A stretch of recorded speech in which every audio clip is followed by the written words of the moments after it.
Hello everyone, welcome to Mechanical Moments at Mercy J. My name is Rick Smith, your host and certified master technician.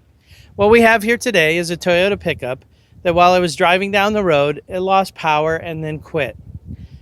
Now I'll tell you, sometimes our diagnostics require specialized equipment and a lot of in-depth testing, but sometimes it just requires some knowledge as a certified master technician.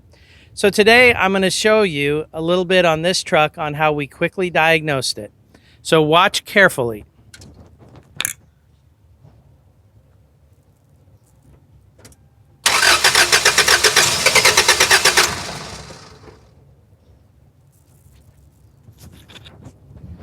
What we've done here is we've placed a glove over the top of the radiator.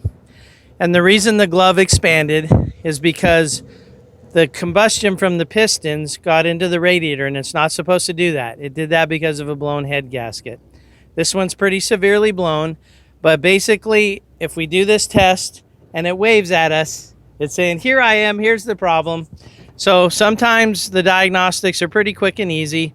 I hope you just enjoyed this little video showing one of the ways that we can diagnose head gaskets. So until we meet again, blessings to you and safe travels.